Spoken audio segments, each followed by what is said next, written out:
Seaside, California, winter of 1982. A small coastal town where mornings often began slowly. Ocean winds moved through quiet streets, in a place so accustomed to safety that few felt the need to question it.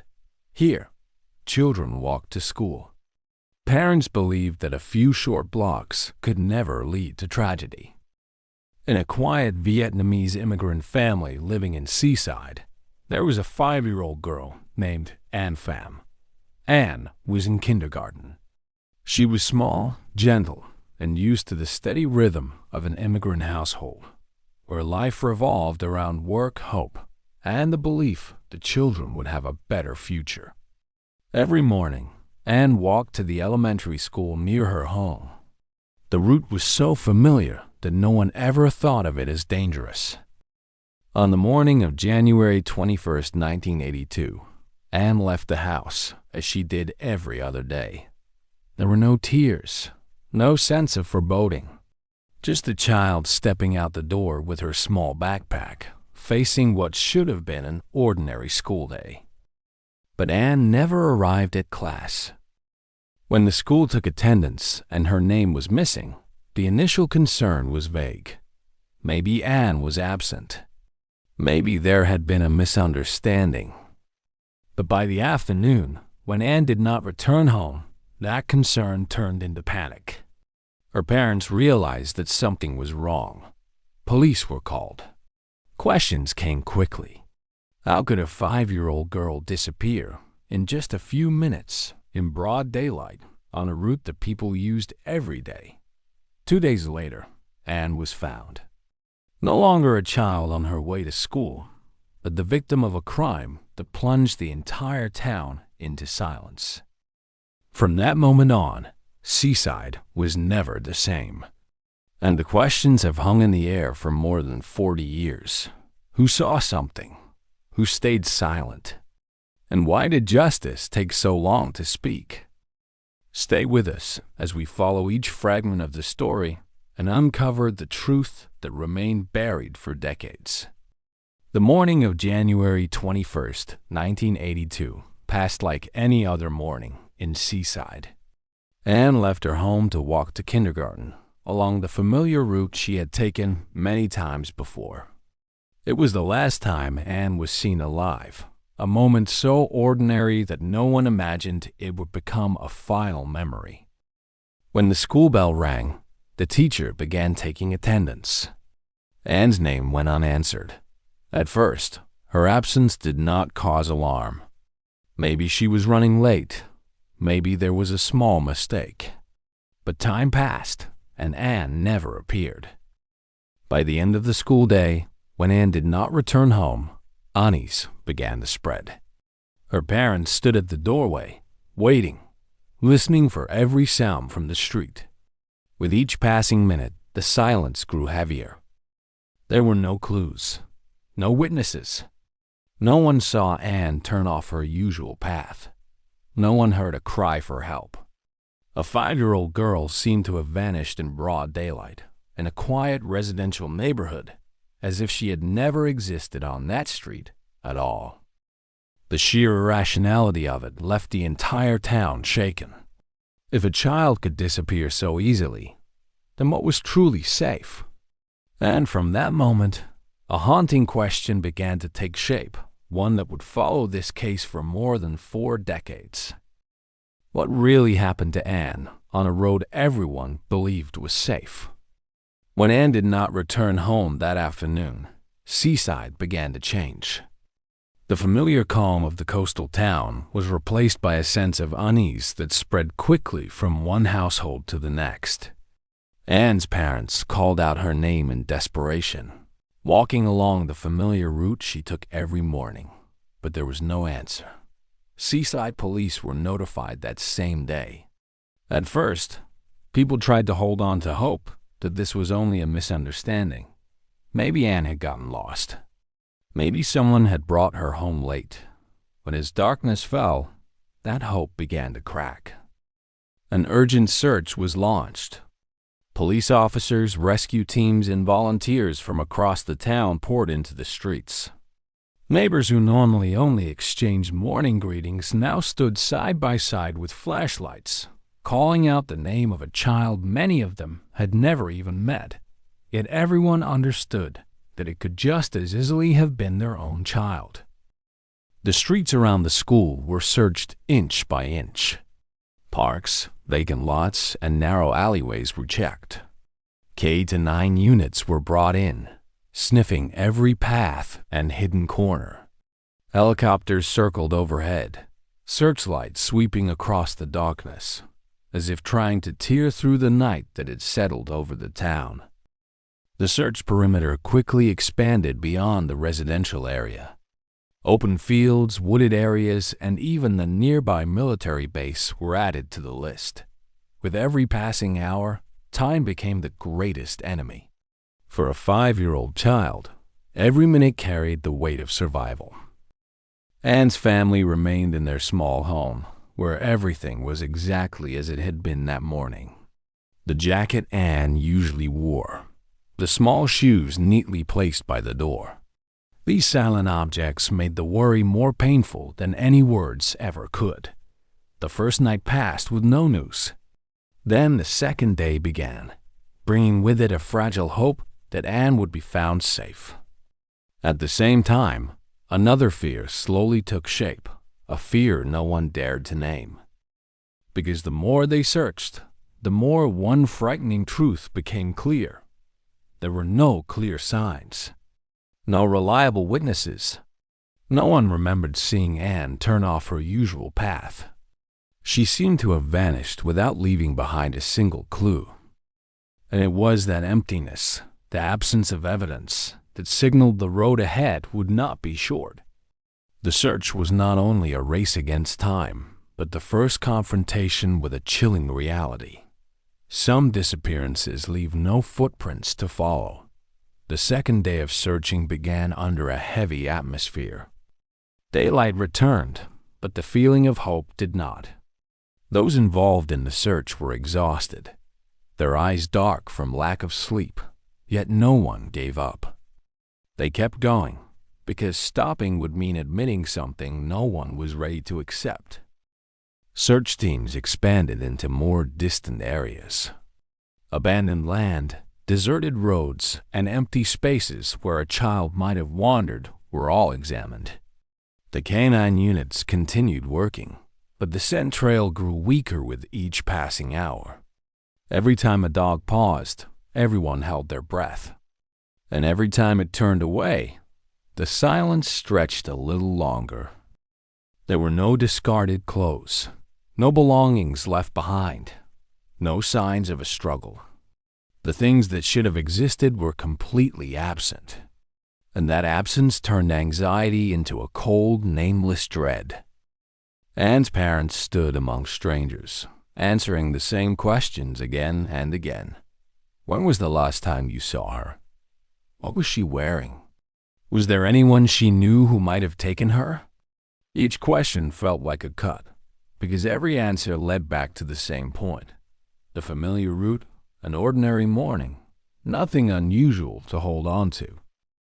As time passed without results, the nature of the search began to change. It was no longer just an effort to rescue a child who had wandered off. In the eyes of seasoned investigators, a frightening possibility began to form, that Anne had not disappeared on her own, that someone may have intervened in an act so swift that no one noticed. But it remained an unspoken thought. No one wanted to say it aloud. No one wanted to believe that, in broad daylight, in a peaceful town, a child could be taken without leaving a trace. By the end of the second day, exhaustion no longer weighed only on bodies, but on the spirit of the entire community. Seaside seemed to be holding its breath. Streets that once felt familiar now felt suspicious. Quiet spaces now carried a sense of threat. The urgent search continued, but something had changed. The initial belief that Anne would be found safe began to fade.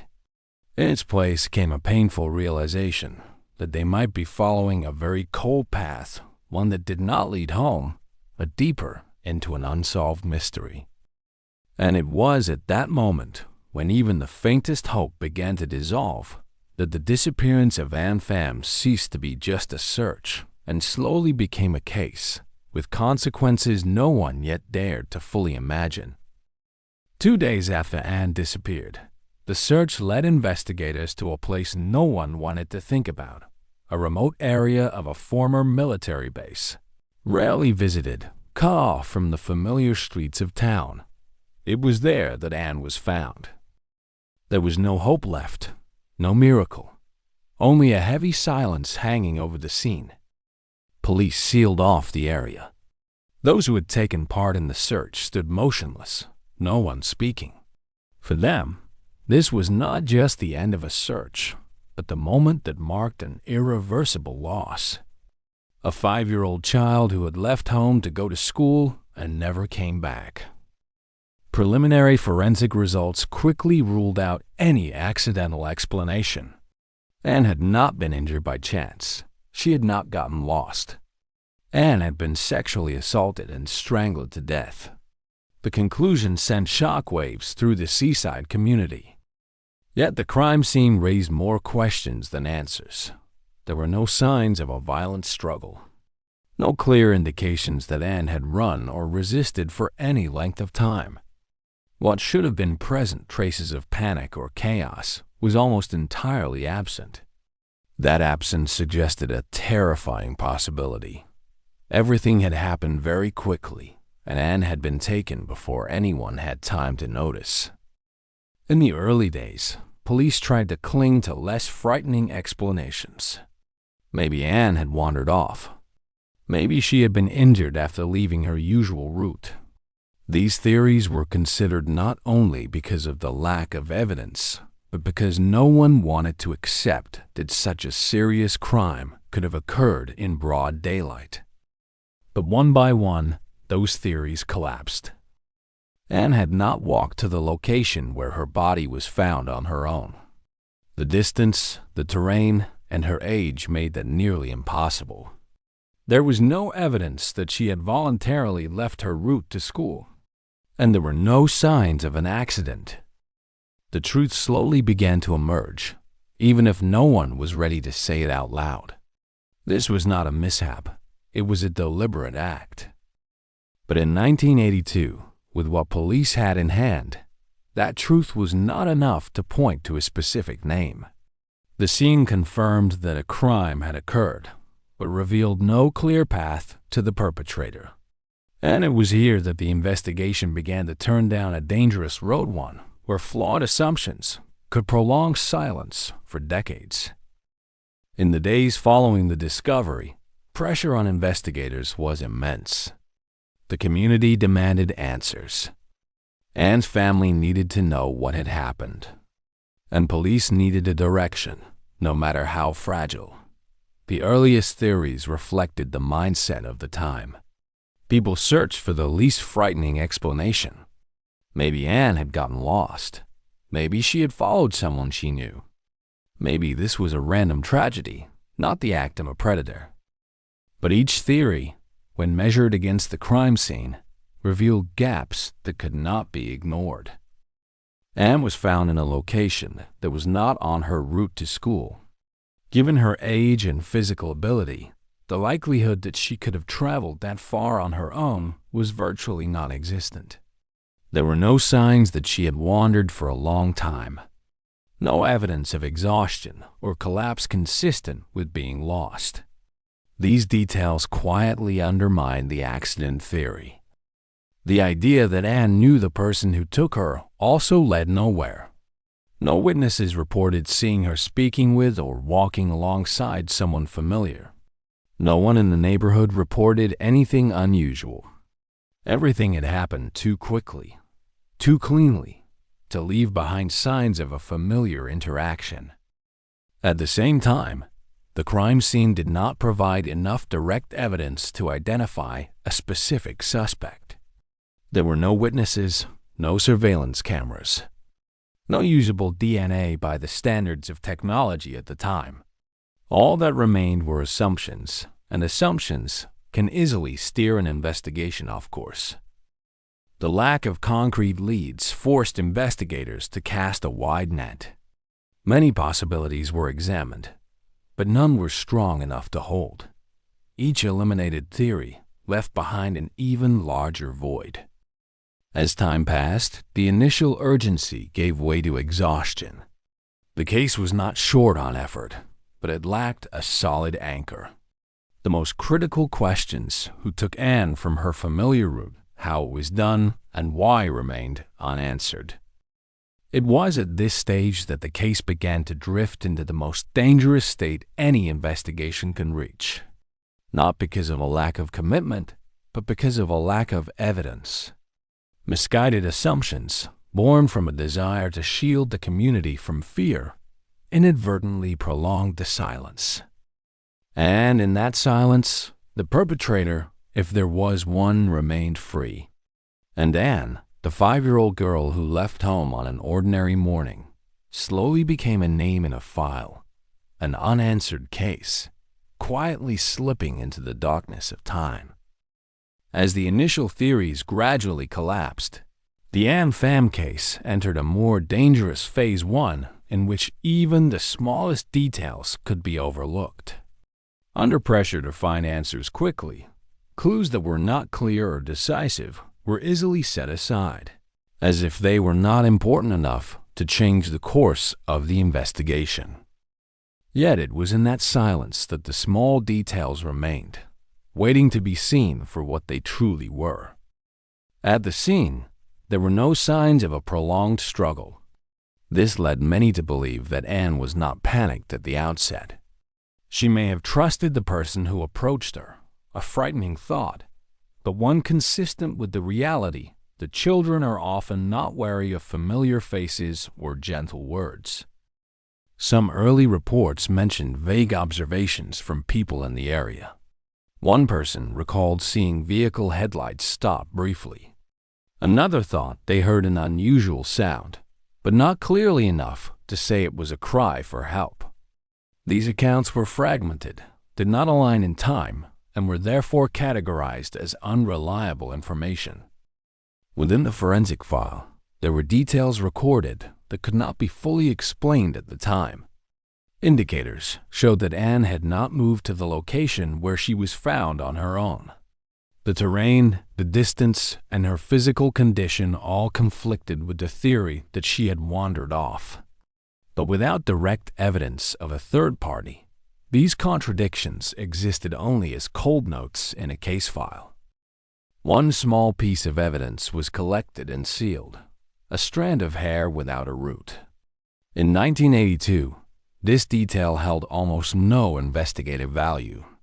The technology to identify someone from it did not yet exist. Still, the evidence was preserved, like a silent period at the end of a report, no one knowing it would become a key in the future.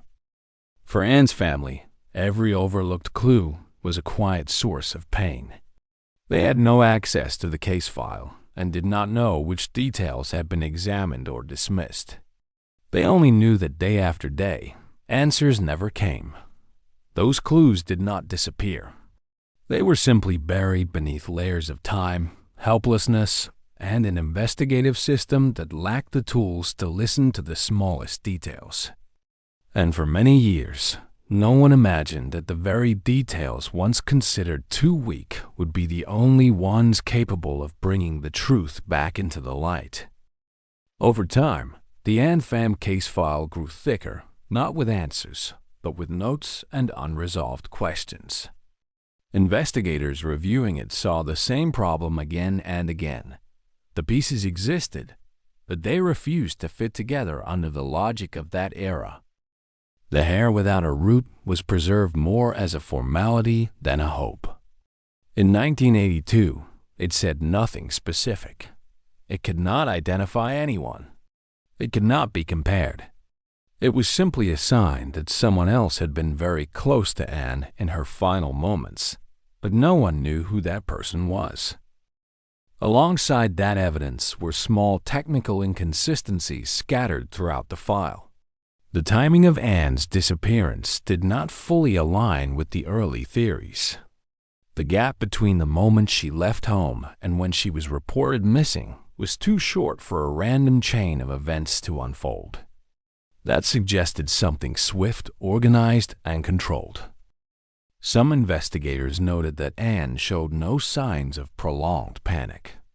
This aligned with the possibility that she trusted the person who approached her. For children, especially those raised in environments considered safe, such trust comes naturally. That detail made the case even more unsettling, because it suggested that danger did not come from the shadows, but from very close by.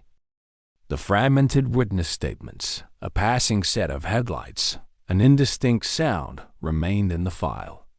They were not strong enough to guide a manhunt, but not weak enough to be erased entirely.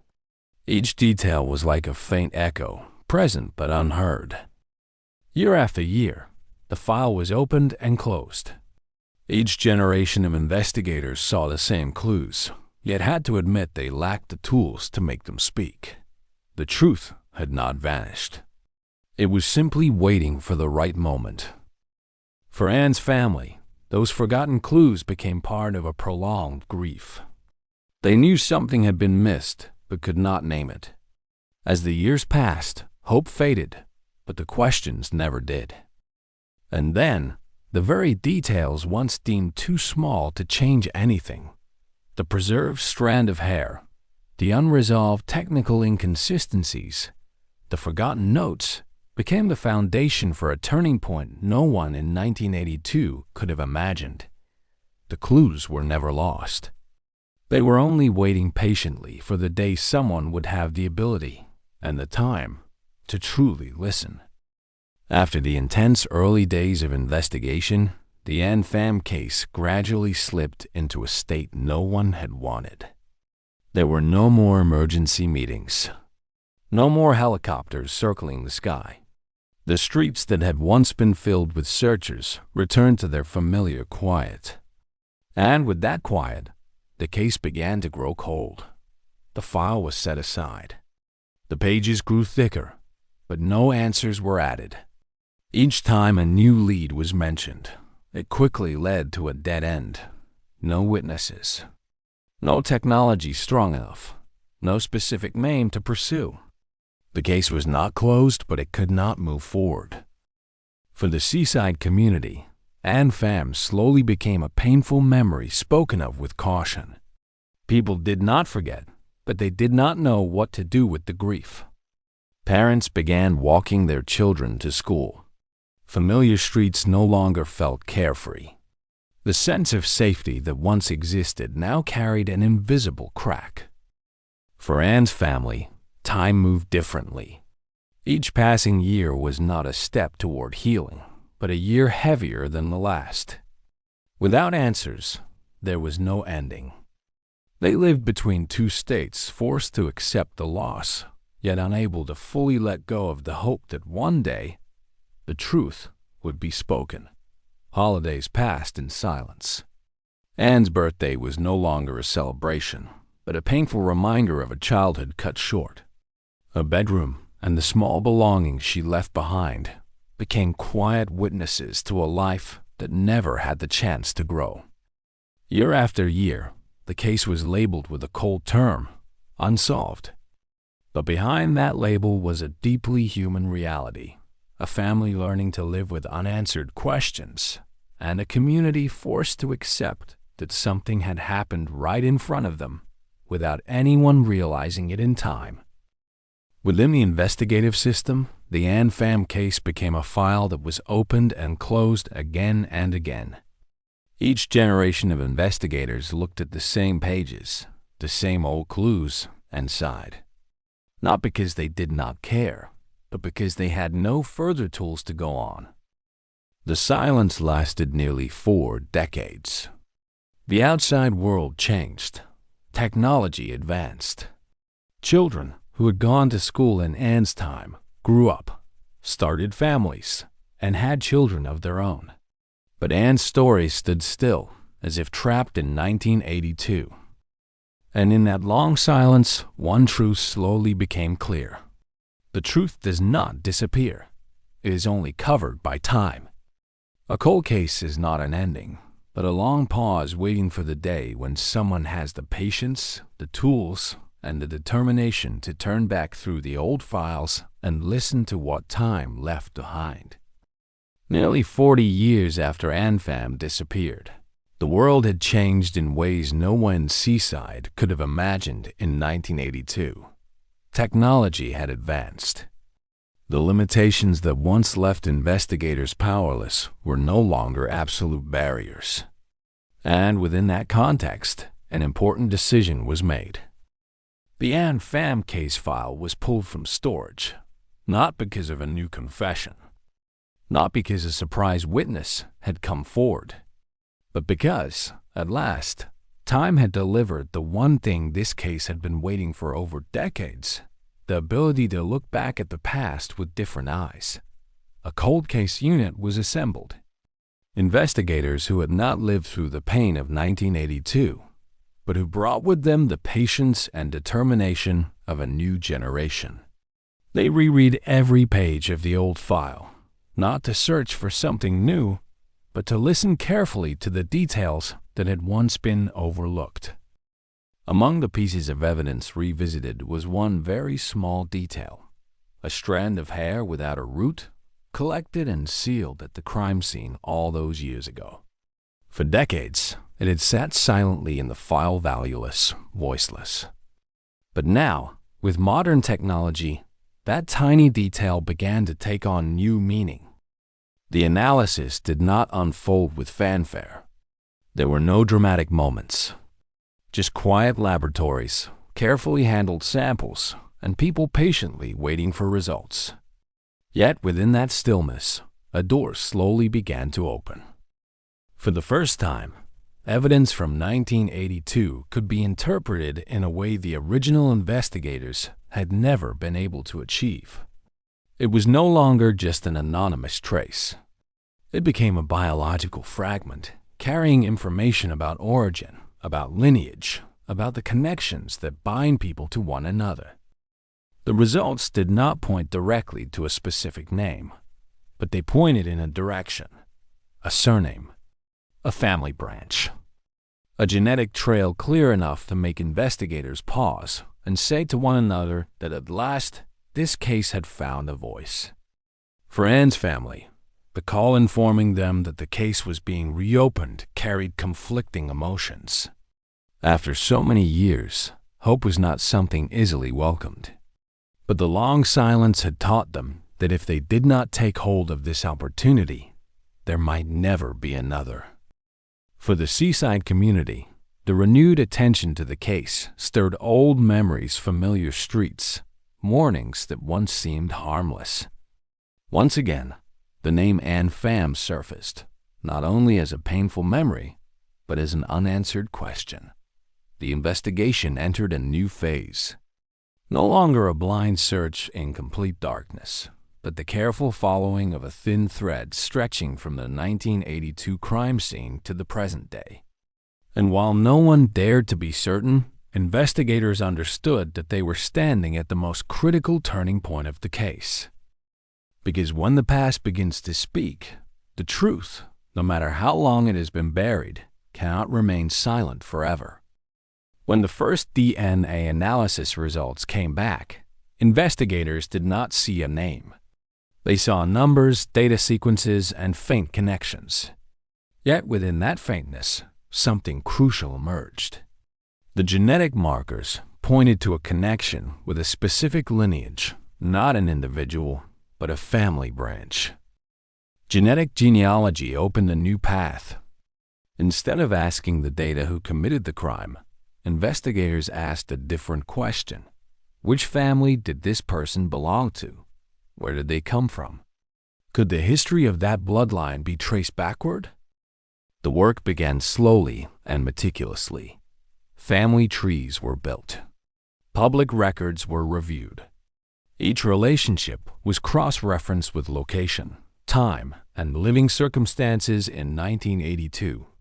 It was not a dramatic manhunt, but a patient process in which even the smallest detail could shift the direction of the case. Gradually, a name began to surface in internal discussions. A person who had lived in Seaside at the exact time Anne disappeared. The distance from this person's home to Anne's was close enough not to draw attention. And more importantly, this individual had a direct connection to the area where Anne was found. As the pieces were placed side by side, the overlap no longer felt coincidental. Location, timing, access, everything aligned with chilling precision. Details that had been overlooked for decades now found their place in the larger picture. For investigators, that moment did not bring a sense of victory.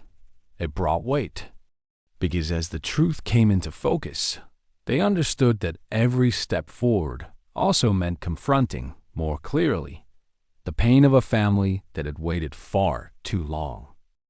Anne's family was informed that the case was moving forward. There were no promises, no guarantees. Only a simple truth. After decades of silence, Anne's story was finally being heard again. For the Seaside community, the reopening of the case was no longer just news. It was a reminder that the past still exists just beneath the surface of the present. Familiar streets and quiet neighborhoods had once concealed stories no one knew. As investigators prepared for the next step, they understood that from this point on, the case would no longer revolve solely around data. It would involve real people, real confrontations. And the hardest questions would no longer be asked in laboratories, but in an interrogation room where the past could no longer hide. The breakthrough had happened, not loudly, not with spectacle, but with enough force to break nearly 4 decades of silence. And from here, the ANFAM case moved into a new chapter 1 where the truth was no longer a theory, but something that would soon have to be faced. The confrontation did not take place in a dramatic room like something out of a movie. It happened quietly in an enclosed space where time seemed to slow down. After nearly 40 years, the past finally found its way back. The man sitting across from the investigators had aged greatly since 1982. Gray hair, weary eyes, but the questions being asked had not aged with time. They remained sharp, aimed directly at a winter morning in Seaside, where a 5-year-old girl left her home and never returned. At first, denial surfaced as a familiar reflex. Evasive answers. Long stretches of silence. He said he could not remember clearly. That time had erased everything. That the past had been buried too deeply to be named with any certainty. But the data did not forget. DNA did not forget. The fragments that technology had quietly gathered over many years no longer allowed avoidance to continue. Under the weight of the evidence, denial gradually lost its footing. Eventually, he admitted that he had picked Anne up while she was walking to school. A short sentence, but one powerful enough to plunge the room into silence. It was not a detailed confession, not a full account, just the bare minimum acknowledgement, but enough to confirm what Anne's family had feared for decades. When asked what happened afterward, he said he did not remember, that his memory had been blocked, that perhaps he had erased those images himself in order to keep living. It was not an excuse, but an act of evasion, a belated attempt to avoid fully facing the consequences of what he had done. The motive, when examined, did not resemble a complex plan. It was a frightening combination of opportunity, deviance, and a moment in which the perpetrator believed he would never be discovered. An impulsive decision, but one whose consequences lasted a lifetime for many people. For the investigators, this moment did not bring relief. It brought heaviness, because every word spoken was a reminder that if one clue had been taken seriously earlier, if technology had arrived sooner, perhaps that pain would not have had to endure for so long. And for Anne's family, the confession, even incomplete, was the first time the truth had been spoken aloud. It could not ease the loss. It could not bring Anne back. But it ended a question that had followed them for nearly 40 years. The truth was finally spoken, not loudly, not dramatically, but with enough weight to close a long chapter of silence and open the final stage of a journey toward justice that came far too late. The trial unfolded in a somber atmosphere. There was no loud outrage, no cries or outbursts. Only the heavy silence of people who had waited far too long for this moment. 40 years after Anne left her home, justice finally stood at the door. The sentence was delivered, life imprisonment, not as a victory, but as a belated period at the end of a tragedy that had stretched across nearly half a lifetime. For the perpetrator, it was the price of a decision that stole a child's innocence and her life. For society, it was an affirmation that time cannot erase responsibility. Anne's family listened to the verdict in silence. There was no joy, no complete sense of relief. Justice could not bring their daughter back. It could not restore the years of loss, the birthdays marked by pain, the questions that had gone unanswered. But at the very least, the truth would no longer remain buried. For them, the sentence was not the end of grief, but the closing of a long vigil. A journey in which each passing day carried the fragile hope that one day, the name Anne Pham would no longer exist only as an unsolved case. The seaside community also witnessed this moment with mixed emotions. There was sorrow for a child lost. There was regret for what could not be prevented. And there was a quiet awakening that safety should never be taken for granted. Justice arrived late, but it arrived. Not to erase the past, but to acknowledge that what happened was real, that a family's pain was valid, and that decades of silence had finally been replaced by a truth spoken aloud. In that moment, the Anne Pham case was no longer just a legal file. It became a reminder that every verdict is not only for the guilty, but also a recognition of those who never stopped waiting, never stopped believing that justice, however delayed, could still find its way back. The streets of Seaside today are still as quiet as they were in 1982. Schools still open their doors every morning. Children still walk to class, laughing freely, carrying the belief that the world around them is safe. But for those who remember, that quiet no longer feels as pure as it once did. Anne Pham's story leaves behind a legacy that cannot be seen with the naked eye. It is a change in how a community understands safety. An awareness that danger does not always come from distant places, but sometimes emerges from what feels most familiar.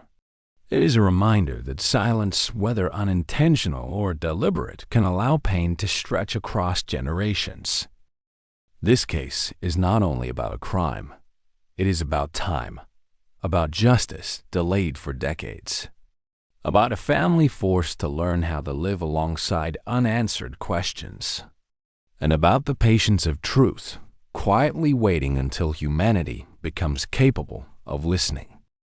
There are lessons that never grow old, that every impulsive decision can leave permanent consequences, that speaking up, even about the smallest detail, can make a profound difference, and that trust, when placed in the wrong hands, can become an opening for the irreversible. Anne's legacy does not live in legal files. It lives in the memories of those who refuse to forget, in the determination to keep searching for truth in cases left behind, and in the commitment that no child will be forgotten simply because too much time has passed. If this story has made you pause and reflect, take a moment to ask yourself whether we are truly listening to what is happening around us. If you have ever witnessed something unusual, Do not let silence become a burden carried for a lifetime. Share your thoughts in the comments. And if you want to continue walking with us on the journey to uncover the truth behind forgotten stories, don't forget to subscribe and stay with the channel. Because every view, every moment of attention is one way to ensure that justice does not arrive too late.